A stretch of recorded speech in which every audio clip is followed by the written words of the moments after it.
Iran की चोट से बदली अमेरिका की खाड़ी रणनीति। किले टूटे, नुकसान हुआ तो पेंटागन ने रणनीति बदल दी। हॉर्मुज पर 80% जहाजों का अब नया रूट तैयार हो चुका है। नमस्कार, बहुत स्वागत है आपका न्यूज़ 18 का डिजिटल प्लेटफॉर्म आप देख रहे हैं। मैं हूं रितु सिंह। ईरान और अमेरिका के बीच बढ़ते सैन्य तनाव ने अब सिर्फ मिसाइल और सैन्य ठिकानों को निशाना बनाने तक की कहानी को सीमित नहीं रखा, बल्कि इस टकराव ने अमेरिका की उस रणनीति पर भी सवाल खड़े कर दिए जिसके तहत दशकों से खाड़ी क्षेत्र में उसके बड़े बड़े सैन्य अड्डे और हजारों सैनिक तैनात रहे। सवाल सीधा कि क्या ईरान ने अमेरिका को अपनी सैन्य रणनीति बदलने पर मजबूर कर दिया? क्या जिन अमेरिकी सैन्य ठिकानों को दशकों से अमेरिका की ताकत का प्रतीक माना जाता था, वहीं अब उसकी कमजोरी बनते जा रहे हैं? क्योंकि खबर यह है कि पेंटागन अब इस बात पर विचार कर रहा है कि ईरानी हमलों में नुकसान झेल चुके कुछ सैन्य ठिकानों को पहले की तरह दोबारा बनाया जाए, या फिर अमेरिका को अपनी पूरी तैनाती की रणनीति ही बदल देनी चाहिए। और कहानी यहीं खत्म नहीं होती। दुनिया के सबसे महत्वपूर्ण समुद्री रास्तों में से एक स्ट्रेट ऑफ हॉर्मुज पर भी हालात तेजी से बदल रहे हैं। रिपोर्ट के मुताबिक पिछले 2 हफ्तों में हॉर्मुज से गुजरने वाले 80% से ज्यादा जहाज ओमान वाले रूट का इस्तेमाल कर रहे हैं, यानी जहाज गुजर रहे हैं लेकिन पहले वाले रास्ते से नहीं। तो आखिर ईरान ने अमेरिका के सामने ऐसा कौन सा दबाव खड़ा कर दिया है कि पेंटागन को अपनी दशकों पुरानी रणनीति पर दोबारा सोचने की जरूरत है? अमेरिका के सामने सबसे बड़ा सवाल क्या है? तो अमेरिका की मध्य पूर्व रणनीति का एक बड़ा आधार रहा है क्षेत्र में स्थायी सैन्य मौजूदगी। अमेरिकी सेंट्रल कमांड के तहत करीब 40,000 अमेरिकी सैनिक क्षेत्र के लगभग 20 ठिकानों पर तैनात रहते हैं। बहरीन, कुवैत और दूसरे खाड़ी देशों में अमेरिकी सैन्य सुविधाएं लंबे समय से अमेरिका की रणनीतिक ताकत का अहम हिस्सा रही हैं। अब इन ठिकानों से अमेरिका निगरानी करता है, एयर डिफेंस चलाता है, सैन्य विमानों को ऑपरेट भी करता है और इसके साथ ही समुद्री गतिविधियों पर नजर रखता है और जरूरत पड़ने पर तेजी से सैन्य कार्रवाई कर सकता है। यानी यह सिर्फ सैनिकों के रहने की जगह नहीं, यह अमेरिकी सैन्य शक्ति के फॉरवर्ड बेस है। लेकिन ईरान के साथ मौजूदा संघर्ष ने इसी मॉडल की सबसे बड़ी कमजोरी को सामने ला दिया है। अगर एक बड़ा सैन्य अड्डा दुश्मन के मिसाइल हमले की जद में आ सकता है, अगर वहां मौजूद सैनिक, विमान और हथियार एक साथ निशाना बना सकते हैं, तो सवाल ये है कि क्या बड़ा सैन्य अड्डा अब ताकत है या एक बड़ा आसान सा टारगेट?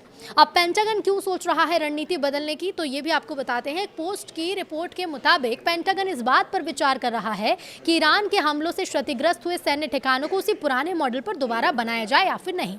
ध्यान देने वाली बात तो यह है कि अमेरिकी रक्षा मंत्री पीट हेग्सेथ ने ऐसी किसी औपचारिक समीक्षा का आदेश अभी नहीं दिया, लेकिन अमेरिकी रक्षा प्रतिष्ठान इसे भविष्य के लिए प्रूडेंट प्लानिंग यानी कि सावधानी पूर्वक रणनीतिक तैयारी के तौर पर देख रहा है। यही बात यहाँ पर महत्वपूर्ण हो जाती है, क्योंकि अगर अमेरिका अपने पुराने सैन्य ढांचे को उसी तरह दोबारा खड़ा करने की बजाय कुछ बदलाव करता है, तो इसका मतलब केवल कुछ इमारतों का पुनर्निर्माण रोकना नहीं होगा। इसका मतलब होगा मध्य पूर्व में अमेरिकी सैन्य शक्ति के पूरे मॉडल में बदलाव करना।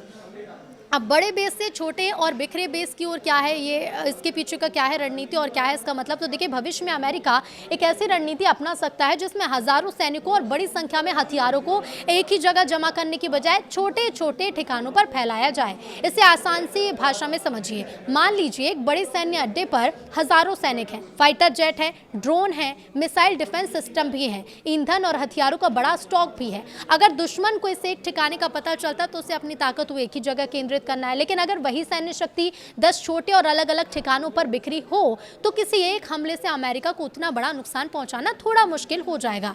अब यही वजह है कि भविष्य की अमेरिकी रणनीति डिस्ट्रीब्यूटेड मिलिट्री प्रेजेंस यानी कि बिखरी हुई सैन्य तैनाती का महत्व बढ़ सकता है। इसके साथ ही अमेरिका लंबी दूरी के बम वर्षक विमान, ड्रोन, मिसाइल डिफेंस और समुद्री शक्ति पर ज्यादा निर्भर हो सकता है। यानी सैनिक कम दिखेंगे, लेकिन जरूरत पड़ने पर अमेरिकी सैन्य ताकत तेजी से कहीं भी पहुंच सकेगी। लेकिन अमेरिका के लिए पीछे हटना आसान नहीं होगा। सवाल यह है कि अगर बड़े अमेरिकी बेस इतने जोखिम भरे हैं, तो अमेरिका वहां से अपनी मौजूदगी कम क्यों नहीं कर देता? अब जवाब यह है कि देखिए, खाड़ी क्षेत्र अमेरिका के लिए सिर्फ एक युद्ध क्षेत्र नहीं है। यहाँ ऊर्जा आपूर्ति भी है, तेल का वैश्विक कारोबार भी है, समुद्री व्यापार भी है और इजरायल की सुरक्षा का सवाल भी यहाँ पर उठता है।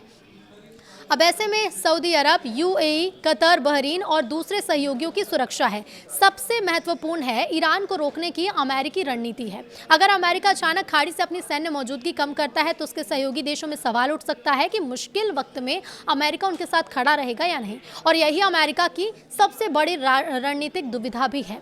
एक तरफ बड़े सैन्य अड्डे खुद हमलों का निशाना बन सकते हैं, तो दूसरी तरफ अगर अमेरिका वहां से बहुत पीछे हटता है तो ईरान, रूस और चीन को अपनी भूमिका बढ़ाने का मौका मिल सकता है। चीन के लिए भी बड़ा मौका है। तो मध्य पूर्व में चीन पहले से ही आर्थिक और कूटनीतिक स्तर पर अपनी मौजूदगी बढ़ा रहा है। अब अगर अमेरिका की सैन्य मौजूदगी कमजोर पड़ती है तो बीजिंग के लिए क्षेत्र में अपना प्रभाव बढ़ाने की गुंजाइश और बढ़ सकती है। और इसीलिए अमेरिका के सामने सवाल सिर्फ ये नहीं है कि कितने सैनिक रखने हैं, बल्कि सवाल ये कि कम सैनिकों के साथ भी अपना प्रभाव कैसे बनाए रखना है। अब यही वजह है कि अमेरिका पूरी तरह से खाड़ी से निकलने की रणनीति शायद ही अपनाए। इसकी बजाय ज्यादा संभावना इस बात की भी है कि अमेरिका अपनी मौजूदगी को कम दिखाई देने वाली लेकिन ज्यादा मोबाइल और तकनीक आधारित ताकत में बदलने की कोशिश करे।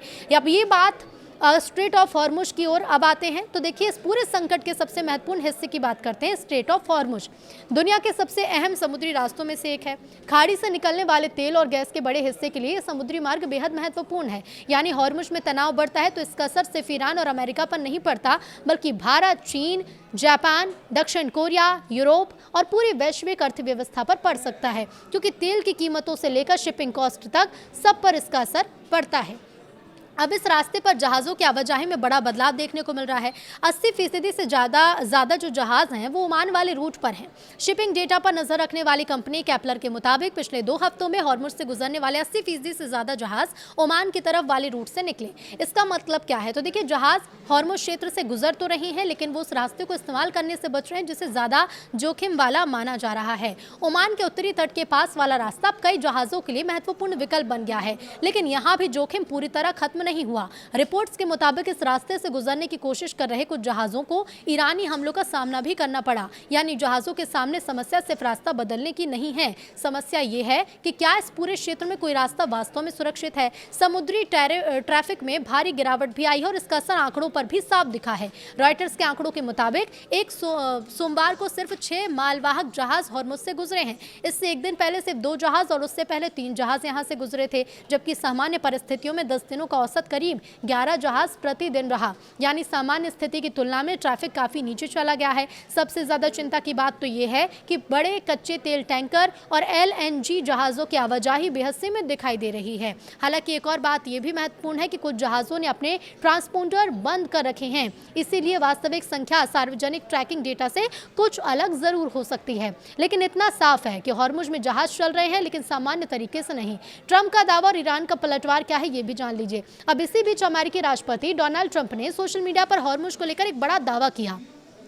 ट्रंप ने यह कहा कि अमेरिका का हॉर्मुज पर पूरा नियंत्रण है और उन्होंने इसे दोबारा खुला हुआ बताया है, लेकिन ईरान ने इस दावे को मजाक उड़ाया। ईरान के शीर्ष सुरक्षा अधिकारी मोहसिन रिजाई ने ट्रंप के दावे पर तंज कसते हुए कहा कि स्ट्रेट को खोल पाने में असमर्थता और उस पर अपना अधिकार जताने के बीच बड़ा अंतर है। यानी ईरान का संदेश साफ है कि ये सिर्फ ये कह देना कि रास्ता खुला है और वास्तव में जहाजों की सुरक्षित आवाजाही सुनिश्चित कर पाना 2 अलग अलग बातें हैं। ईरान का ये कहना है कि जब तक अमेरिका जून में हुए कथित समझौते से जुड़े वादों को पूरा नहीं करता, तब तक हॉर्मुज पूरी तरह से सामान्य नहीं होगा।